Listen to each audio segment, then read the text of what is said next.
The last time I saw her must have been at least 18, 19 years ago. But here they are at Samantha's college graduation in 2008, 13 years ago.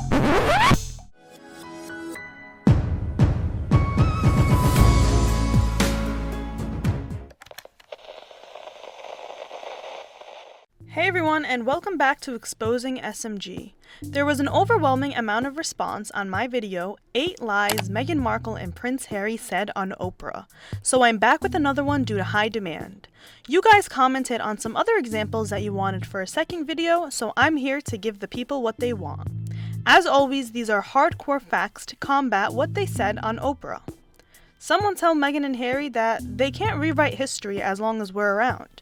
If you guys want a full detailed breakdown of their interview with quotes, check out my article on them in the description box. There will also be other links there for more posts on Meghan and Harry, such as information about their Netflix and Spotify deal, their history, and more. Without further ado, here are 7 more lies that Meghan Markle and Prince Harry said on Oprah. Number 1. Meghan lying about when was the last time she saw her half-sister Samantha and saying that Samantha only changed her last name to Markle when she started dating Harry. Speaking about her sister, Meghan told Oprah that the last time I saw her must have been at least 18 or 19 years ago, and before that, 10 years before that. However, Meghan was pictured with Samantha at Samantha's college graduation in 2008, which would be about 13 years ago. But let's pretend Meghan doesn't know how to count, right? She said that Samantha changed her name back to Markle when Meghan's relationship with Harry went public in 2016. Changed her last name back to Markle I think she was in her early 50s at that time, only when I started dating Harry.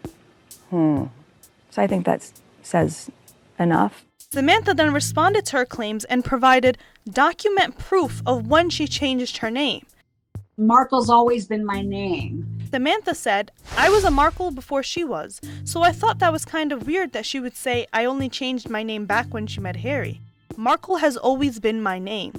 She then provided an official document stating a petition for a name change, which was dated in December 1997. Her college diploma also shows her name as Samantha M. Markle. Now I think that says enough. I would also like to say that it's not cute for Samantha to be leeching off Meghan's name in the media and taking out some vendetta she has against her, but it's also not cute for Meghan to be telling lies, so I think it all makes up for everything. Number 2. Harry saying that he never got the chance to ride on the back of a bicycle when he was young. When asked about how he spends time with his 1-year-old Archie, Harry said, I guess the highlight for me is sticking him on the back of a bicycle in his little baby seat and taking him on bike rides, which is something I was never able to do when I was young. For any other average person, we'd probably not be able to disprove this fact. However, if you're part of the 1% of the population that grew up as a royal in the spotlight, it's quite easy to do so. Here you can see photos from 1990 where Harry is riding on the back of a bicycle while his father, Prince Charles, steers it. In this next photo, you can see Charles, Princess Diana, Prince William, and Harry on a bike ride. I don't even understand why he would flat out lie about this. Does he have childhood amnesia or something? Number 3. Meghan Markle lying about not receiving any royal training and thinking royal protocol didn't happen behind closed doors. I already spoke about this in my last video, but I found more information about it, so I'll quickly put it here. So Meghan told Oprah that she received no formal training on how to be a member of the royal family prior to joining, and that no one had prepared her or told her what to expect, so she took it upon herself to learn the British national anthem and hymns sung in church services. In the first video, I wrote that Samantha Cohen was responsible for her royal training and that the authors of Finding Freedom, the book that Meghan gave information to, said that even the Queen personally invited her to be trained under her for like a 2-hour master class. Now it surfaces that back in 2019, Edmund Fry, a London-born etiquette expert, spoke to the press about how serious Meghan took her role as a royal and was, all in all, defending her. He said that she sought him out before meeting the Queen for 2-hour tea lessons that included everything from proper fork handling to the exact way to sip tea. He claims that she met with him right before she moved to London. Edmund said she enjoyed it so much that she wanted to come back. The younger generation doesn't know what bone china is and certainly don't know anything about how to handle a cup and a saucer, or how to handle a knife and fork. They come to us mainly to find out. The same sort of thing happened with Meghan. She knew she would be having tea with the Queen. He said that a friend booked the reservation for her under a different name at Edmund's Rose Tree Cottage Tea Room in Pasadena. So if she was already doing royal training before moving to London, that means she was well aware that there are indeed royal rules and proper etiquette that takes place even away from the cameras. She claimed on Oprah that she had no idea that the proper etiquette still took place. Meghan said, "I genuinely thought that was what happens outside. I thought that was part of the fanfare. I didn't think that was what happens inside." So was that whole story about Meghan quickly learning how to curtsy outside the palace a fake story to appear quirky and relatable? Number 4. Meghan and Harry's secret wedding that took place 3 days before the real one apparently didn't happen. At an attempt in proving that Meghan doesn't care about the spotlight and lavish aspects of being a royal, she told Oprah that the Archbishop of Canterbury, Justin Welby, had pronounced them man and wife before they exchanged vows in front of millions at their televised royal wedding. She said, "You know, 3 days before our wedding, we got married. No one knows that. We called the Archbishop and we said, look, this spectacle is for the world, but we want our union between us." Turns out that a lot of holes appeared in the secret wedding claim. Mark Edwards, who is a vicar at the church, said that a source at Lambeth Palace denies the secret wedding. The source told him, "Justin had a private conversation with the couple in the garden about the wedding, but I can assure you no wedding took place until the televised national event."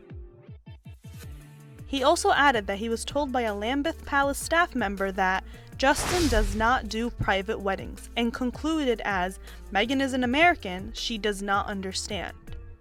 I highly doubt that a vicar would come out to the public and say all of this if it wasn't true. He didn't even remain anonymous. Others have also pointed out that at least 2 witnesses are required for the ceremony to be deemed valid and legal. Meghan stated that it was only her, Harry, and the Archbishop who were present. A marriage must also be solemnized by a clergy member in a church or in a place specified in a special license. A source told The Telegraph that the Archbishop probably just prayed with them and didn't actually marry them. I mean, this still doesn't explain the so-called secret wedding Meghan and Harry supposedly had. Let me know what you think. Number 5. Is it that the royal family didn't know about Meghan's struggles, or they knew about it but ignored it? Both Harry and Meghan tell a different story. I also elaborated about this in my last video, with Harry being candid about receiving treatment, then denying it, and Meghan also having her own hand-picked medical team for Archie's birth, but apparently lacking the power to see a therapist. But there's more information. Meghan told Oprah that a senior royal prohibited her from seeking professional help. She said, "I said that I've never felt this way before and I need to go somewhere, and I was told that I couldn't, that it wouldn't be good for the institution." This part is funny because it seems like Meghan and Harry can't get their story right, so they end up exposing each other. Harry later tells Oprah that he didn't tell his family about her mental health issues because he was, and I quote, "ashamed." So which is it? Meghan going to his family and being denied help? Or Harry not wanting to tell his family about Meghan's struggles because he's ashamed? Number 6. Meghan blogging about the royal family yet claiming she knows nothing about them. There are 2 types of people on the spectrum. People who believe that Meghan Markle doesn't know anything about one of the longest reigning monarchies in the world, and then there are people who can see right through it. As we all know by now, Meghan is sticking to her claim that she, and I quote, didn't know much about royals. I already talked about her childhood friends saying the opposite of that claim in the first video, but alas, more information has come to light. Back in the day, Meghan wrote about her dream of becoming a princess and about Prince William and Kate Middleton's wedding on her blog 7 years ago. Here's what she wrote on her blog, The Tig. Little girls dream of being princesses. I, for one, was all about She-Ra, Princess of Power. For those of you unfamiliar with the 80s cartoon reference, She-Ra is the twin sister of He-Man and a sword-wielding royal rebel known for her strength. We're definitely not talking about Cinderella here. Grown women seem to retain this childhood fantasy. Just look at the pomp and circumstance surrounding the royal wedding and endless conversation about Princess Kate. The Tig blog post was also accompanied by an interview with the Libyan princess in which Meghan claimed she had a pinch myself, I'm emailing with the princess moment during their correspondence.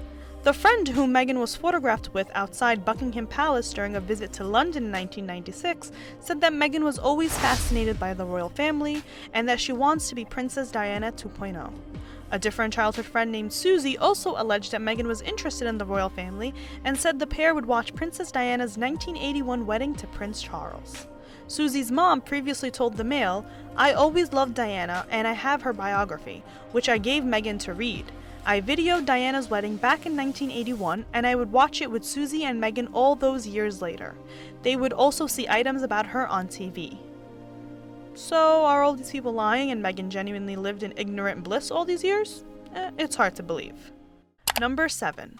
Meghan and Harry telling Oprah that they had no money when they first departed from the royal family and that they needed deals with Netflix and Spotify to make them money. Another tone-deaf statement. You want to know who had no money? People who were laid off from their jobs during this pandemic, or the homeless that are starving on the streets. Two royals who chose to leave a palace don't classify under my definition of people who didn't have any money. But let me know if I'm being dramatic.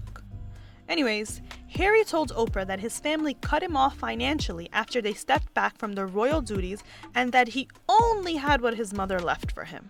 He said, "I've got all my mom left for me, and without that, we would not have been able to do this.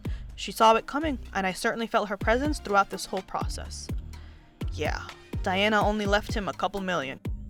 When asked about the Netflix and Spotify deals, he said that his family literally cut me off financially, and all I wanted was enough money to get security and keep my family safe.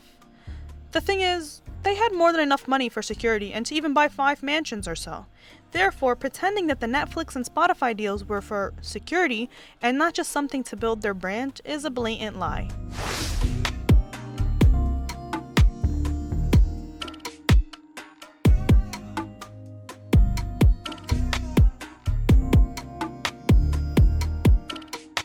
I mean, they can do whatever they want, but we could also point out the obvious contradictions. After the run-up to the Oprah special, Meghan and Harry announced that this would be their final word on the matter for real. They said that they've said all they have to say and will be furthermore unavailable for comment. I'm starting to think they announced that they'll be unavailable to comment because they genuinely can't fathom a response to explain all these lies and contradictions. By the way, I have a whole article explaining the inside details about their Netflix and Spotify deal and if they're actually getting any money from that. I'll link it in the description box. So that concludes 7 more lies that Meghan and Harry said on Oprah. If you want an update about the bullying allegations that Meghan is currently facing, I made a whole video about that. The Times is now reporting that Meghan has written to Buckingham Palace to request evidence in relation to bullying allegations against her. The palace has instructed a law firm to handle the inquiry into the claims, which is good for every party because no one can argue that it was handled from the inside. Let me know what you guys think about this drama and what do you think is going to happen to them in the future. Make sure to like and subscribe if you enjoyed this video. Follow us on Twitter at ExposingSMG and on Instagram at ExposingSMGblog for more celebrity recaps and tea. As always, thanks for watching and I'll see you next time.